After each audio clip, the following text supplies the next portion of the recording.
எரேமியா 1:19 உன்னை ரட்சிக்கும்படிக்கு நான் உன்னுடனே இருக்கிறேன் என்று கர்த்தர் சொல்லுகிறார். ஒரு வார்த்தை நல்லா கவனிங்க. நான் உன்னுடனே இருக்கிறேன் என்று கர்த்தர் சொல்லுகிறார்.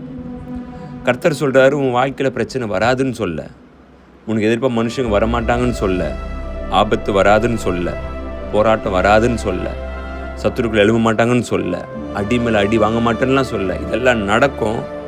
ஆனால் பயப்படாத, நான் உனக்கு துணையாக இருக்கிறேன். அந்த காரியம் உன்னை ஜெயிக்காது. நான் தான் உன் கூட இருந்து அந்த காரியத்தை ஜெயிக்க உனக்கு பலனை கொடுப்பேன், உதவி செய்வேன் என்று சொல்லுகிறார். அப்போ என்னுடைய வேலை என்ன? ஆபத்து வரும் பொழுது அந்த ஆபத்துக்கு இம்பார்ட்டன்ஸ் கொடுக்காம அவர் மேலே போய் அமைதியாக சாஞ்சிக்கணும். நீங்கள் பார்த்துக்கங்கன்னு அவருக்கு வழியை கொடுக்கணும், அவரை அனுமதிக்கணும். அப்போ அவர் என்ன பண்ணுவார்? அவர் யார் என்று நிரூபிப்பார், காமிப்பார். உங்களுக்கும் எனக்கும் மிக முக்கியமான வேலை, ஏசப்பா மட்டும் பிடித்து கொள்ளுங்க, ஜீசஸ் கூடவே இருங்க. எந்த ஆபத்தை பார்த்தும் பயந்துடாதீங்க. அவர் எப்பேற்பட்ட ஆபத்து இருந்தாலும் அவர் அடித்து நொறுக்கிடுவார். அவர் கூடவே இருங்க. உங்களால் முடியலையா, அவர்கிட்ட சொல்லுங்க, அவர் பார்த்துப்பார், அவர் உங்களை ஆசீர்வதிப்பார். ஆமென்.